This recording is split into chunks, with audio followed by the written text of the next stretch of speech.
AfterBuzz TV, starting place to the likes of WWE female superstars Kathy Kelly, Sonya Deville, and Zelina Vega proudly presents Women's Wrestling Weekly, the world's first podcast and YouTube series dedicated exclusively to women's wrestling, featuring all the latest news as well as interviews with top superstars in the industry. And now, AfterBuzz TV's own gorgeous lady of wrestling, TkTrinidad. Bonjour, you're watching Women's Wrestling Weekly, the #1 women's wrestling show on the planet. My name is TkTrinidad, aka the Canadian Assassin, and Evan T. Mack is, currently saving crime, but we have a special guest. Saving crime? Yeah, fighting crime, that's it. We have a special guest. He is Kings County Kid from Brooklyn, New York. But what? Flobo Boyce. Thank you so much for having me, TK. The #1 wrestling show. We actually had a tournament. #1 is on top. It was sweet. It was great. Okay. Yeah. Now, the show, we always have amazing guests, and today is no exception. She is a part-time superhero, full-time badass, and wrestler. Please welcome Morgan. How are you doing? Hi. I'm great. How are you? Thank you so much for coming on the show. I am fine. Flobo, I think Flobo is good too. Oh yeah, I'm 5-star, man. 5. Right, that's good. I mean, Flobo and Evan, I don't know what to do. All right, so let's kind of just get into it. How did you get started in wrestling? Oh gosh. So I was a 280-pound drama nerd fresh out of high school. Wait, 280 pounds? Respect. 280 pounds. Wow. Ad on the radio, and it said, "Achieve your dreams, be that next superstar on Monday Night Raw." And I was like, "Oh wow, I think I want to try that." Just having no clue whatsoever what I was getting into. So I called the number and met with the guy that was running the school, who was a complete scam artist. Oh. But I ended up getting some base training from him, and then I ended up going to Steve Catcher Gator Wolf School, and he was in Provo, Utah. And I trained with him, and then ultimately I began to train with the Navajo Warrior. Nice. So it got started all by just one random radio commercial. Wow, crazy. So, but I don't even put your what are you gonna say? Well, I was gonna say I totally commend your dedication. I too weigh 375 pounds, and it's so hard to make that choice to go ahead and forward. But I guess that leads to my first question. Having that first experience in pro wrestling with a scam artist, a lot of people would have just turned around and say, "Well, it wasn't for me," but you decided to keep pressing on. I mean, what made you decide to keep going? I was so hooked. I took that first role on gym mats, mind you, in the top of an athletic club. And I was like, I think I can do this. I think this might be fun. And I started, a lot of people don't know because my career's been so up and down. I started in 1999. And so China was a huge influence on me. I saw somebody that was larger than life on TV, looked like she was having this killer time. And I was like, oh man, I want to do that. So I kept rolling on these mats, and I'm like, I'm going to make it. I'm going to make it. I'm going to make it. And then, obviously that turned out to be a bad break. But then thankfully through Gator Wolf, I met the Navajo Warrior, and then it just sort of went from there. And now, so you said 1999, that's when you started. From that point on to meeting the Navajo Warrior, when was your first match? 2000. Okay. I was in City, Utah. It was a high school fundraiser for their football team. I had practiced the match 176,000 times-ish or so. Was really excited. Came out, was full of energy, tripped over a power cord, landed on my face, popped back up, and got into the ring and wrestled my match. Oh, so you did that before Titus. Because Titus did. World's life? Yeah. You should put that... It's straight up fall. Oh, goodness. So that was in 2000, and now we're in 2019. And I see on your Instagram you have a daughter, correct? I do, yeah, Keely. So was that the moment, the break that you took, or what was the timeline of becoming a mother / wrestler / badass? Keely was the break. I kind of decided that I was gonna start to taper off. I started training a couple of girls, Marty Daniels and Gabrielle Arce. I don't know if you've seen anything about them. Gabrielle Arce, she's at 3D Academy now, and nice. Marty Daniels just had a WWE. She had the full PC tryout about 6 months ago. Awesome. So I felt like, oh, I've trained my legacy. I can sort of move on and do whatever. And wrestling is this big, black, wonderful, beautiful hole that pulls you back in, and you just have to keep going. You just have to. Mm-hmm. So I took about 5 years off, came back, started working with UCW Zero in Salt Lake City again. And just kind of started putting my name out there. So. And now what's changed? Like we're seeing, women's evolution as far as WWE, and Impact has been doing it for a while. What's changed from when you started in 1999 to now as far as women's wrestling and, the indie scene, according to you? So when I started, it was sex and catty and just not about what a real athlete a woman can actually be. What it's evolved into now is so much more. I mean, you have these girls, the girls on the indie scene right now, like I live the girls on WWE and the girls on Impact, but I mean, the girls on the indie scene now, you are never going to meet a better athlete than those girls. They train just as hard as the guys, if not harder, because they finally have realized their full potential. So it's been cool to see that huge evolution in everybody's mindset. Yeah, that's definitely. Is anyone out there that maybe be off the mainstream radar that we should be paying more attention to as they make their way up their ranks? So Marty Daniels, of course, I'm going to put her out there in the universe. She is absolutely fantastic. Thunder Kitty. She's back east now. She has done a lot with Shine and Shimmer, and she has this fantastic, old-timey wrestler gimmick, and just she's absolutely amazing. Just amazing. Paloma Star, she's the Sriracha Muchacha, I believe. She's in Chicago. Mm-hmm. She was the first woman's graduate from Taz's dojo. Okay. They're amazing. And I think the only thing that's really held a lot of these girls back is Danny's a little bit older. Danny's in her 30s. Thunder Kitty's got a more unique look to her.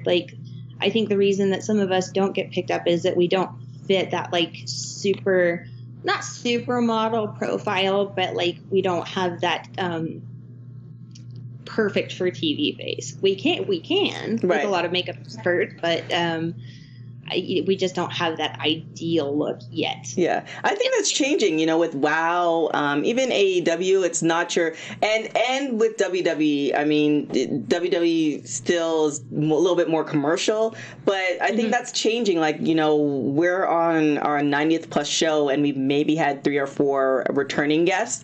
There's never...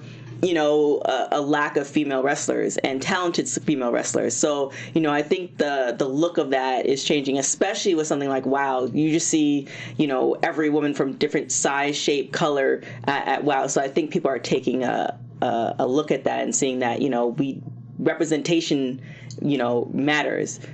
Yeah, it's huge that we're actually the broader picture is getting out there. And like I said, it's been so nice and such a relief because my 2 stepdaughters, they want to wrestle. And so teaching them that they don't have to fit that mold. But, being able to see that kind of thing has helped them as well. Now, what else do you want to see as far as career-wise? So for me right now, I'm doing a lot of work with the United Wrestling Network.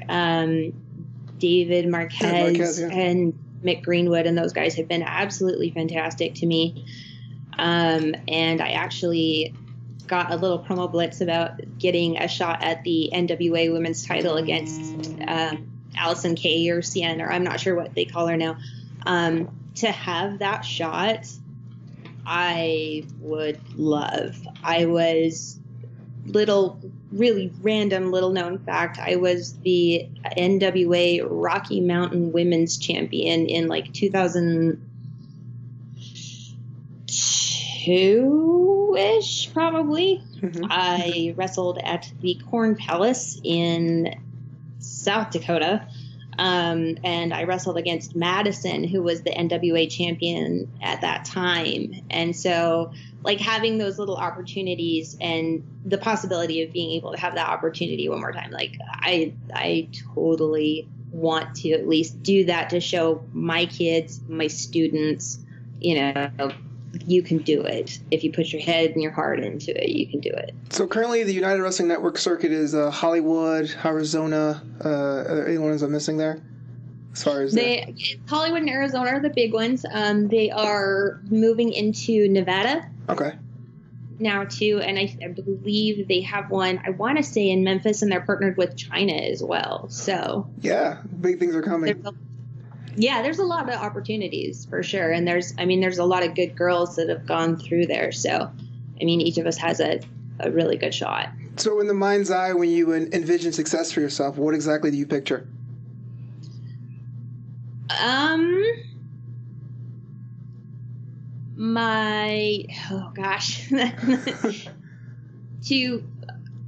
I've had a lot of successes. To me, I've had a lot of successes. I've survived in wrestling this long.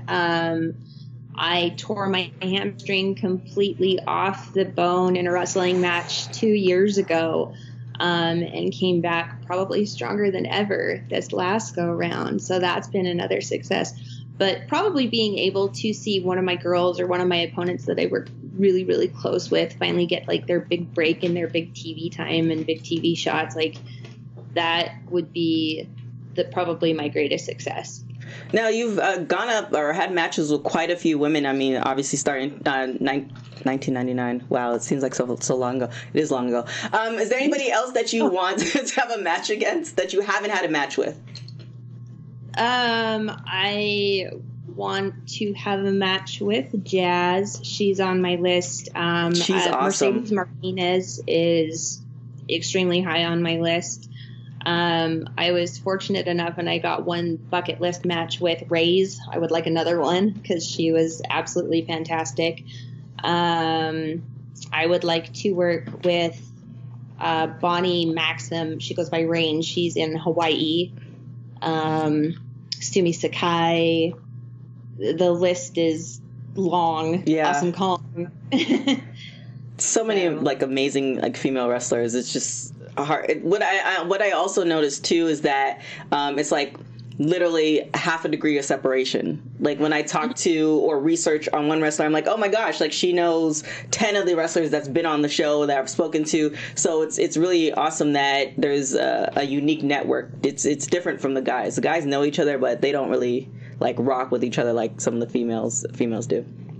Yeah, for sure. And it's, like I said, I think that's the nicer part about it too, is it's becoming more of a sisterhood. It's a lot less catty. I think we're all realizing that we're in this together, and the only way that we're going to evolve anything else is by doing it together as a team. So.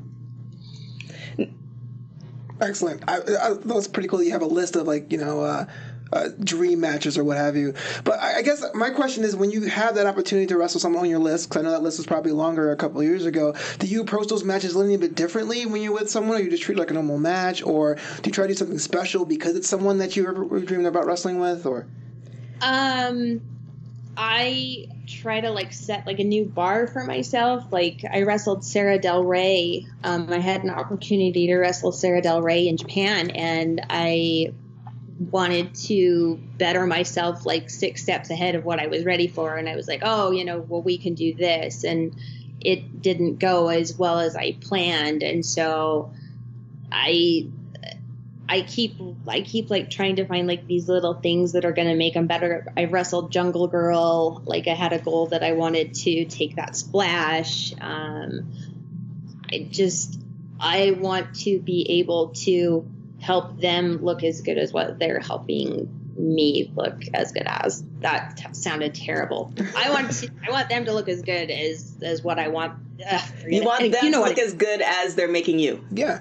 Yeah, exactly. Yeah, the sign of a craftsperson. I respect that. And now, has there been any the word's not backlash. Has there been any discrimination because you are a mom? Because, so I know quite a few female wrestlers in particular where they're holding off having kids because they feel like they're going to get penalized. Has that been the case for you? Or it's like, you decided to take the 5 years off, and when you came back, was that an issue? Or has there been any issues that way? No, it hasn't really been an issue. Pretty much everywhere I've gone has accepted my daughter with open arms, which has been great. And also a curse because Keely was born with a natural wrestling gene. She learned how to run the ropes before she could do anything really else. She does her own rolls. She's up to tiger rolls now. She's tried her own flip bumps, much to my fear. But no, I don't get a lot of backlash with her. She knows how to act in a locker room. She knows how to stay out of the way. She loves the heels. She's really big on her heels. So yeah, it's been easy, really. I'm probably lucky in that sense, but I work with incredibly great crews. The United Network crew is awesome. The Impact Zone Wrestling crew that I work with out here in Arizona, they are absolutely fantastic. The Utah guys, they were great, so no complaints at all. Here's a question I ask a lot of lifelong wrestling fans. Who was the first heel that you appreciated growing up? The first heel that I appreciated growing up was Roddy Piper. Okay, yeah. That guy, he got under my skin, but I loved him more than anything too. It was between him and Bob Backlund. They were the two that was they would get me so much. And the funny thing is, my family lineage is I am Scottish, and so you would think like I would have this like great bonding thing with Roddy Piper, but every time I saw him, I was just like, oh. I love it. Now, where do you hope to see women's wrestling as far as, you're going to continue on and build your legacy, but just in general, where do you hope to see it go? We've already headlined WrestleMania. We've already had our own pay-per-views. What I would like to see is more independent style, like AEW style women's pay-per-views, or like Respect Women's Pro Wrestling pay-per-views. I want to see those indie girls get put out there and showcased because they have just as much to offer as those girls that are recognized, if not more. Right. Even. And I think, or matching up between the big ones, the WWEs and the AEWs, and pulling in some of the girls from Respect or some of the girls from Shine or something like that. Yeah. I think that would be phenomenal for both sides. Yeah. And with the advent of social media too, it's just so much, there's a lot more content to sift through, but it's also so much easier to get your name out there too. So that's a definite benefit. But what we are going to do right now, we're going to do rapid hot tags. Women's Wrestling Rapid Hot Tags. So we're going to hit you with a few questions. You're going to say whatever the first thing that comes to your mind. So always early or always late? Early. Last person you text?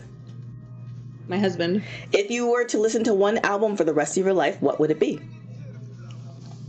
Whatever album Return of the Mac is on by Mark Morrison. That is like the greatest song in the world, and whatever is on there, I'll listen to it forever. If you had a superpower, what would it be? I would want to fly. Weekends or weekdays? Weekends, by far. Cubed ice or crushed ice? Ooh. Pebbles, so cute, like the little. Oh yeah, I know those ones. Late owl or early riser? Both. It just depends on the day. Dream dinner guest? Depends on the day. Dream dinner guest? Oh Lord, Ozzy Osbourne. Who would play you in a movie?